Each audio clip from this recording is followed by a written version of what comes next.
இறை வார்த்தை இன்று.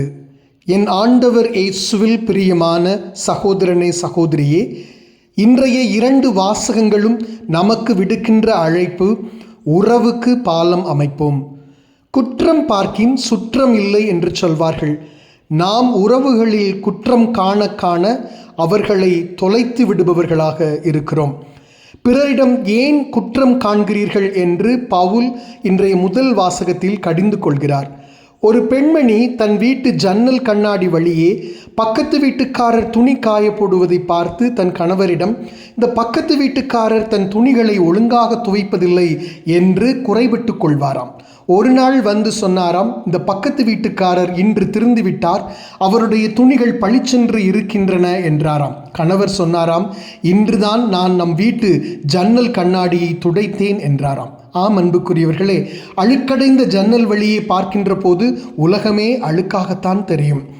நாம் குற்றம் செய்கின்ற போது நாம் நமக்கு வக்கீல்களாகவும், பிறர் குற்றம் செய்கின்ற போது நாம் அவர்களுக்கு நீதிபதிகளாகவும் மாறுகிறோம். அவ்வாறு இல்லாமல் உள்ளார்ந்த அன்போடு பிறரை நாம் தேட வேண்டும்.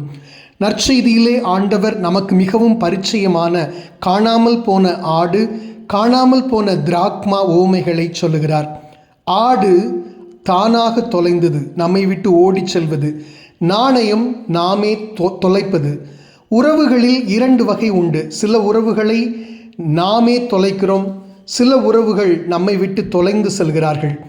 எப்படி ஆயினும் எல்லா உறவுமே மதிப்பு வாய்ந்தவை. குறிப்பாக இந்த 10 திராக்மா ஓமையிலே இந்த 10 திராக்மாக்கள் என்பவை வெறும் நாணயங்கள் அல்ல, அவை ஒரு யூத பெண்மணியின் திருமணத்தின் அடையாளமாக இருப்பவை. அப்படி மதிப்பு வாய்ந்ததாய் இருந்ததினால் அவள் அதை ஆர்வமுடன் தேடினாள்.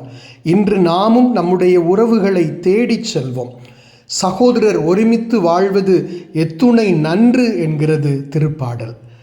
உறவோடு வாழும் உள்ளங்கள் நடுவில் தெய்வம் தரிசனம். உறவுக்கு பாலம் அமைப்போம். God bless you.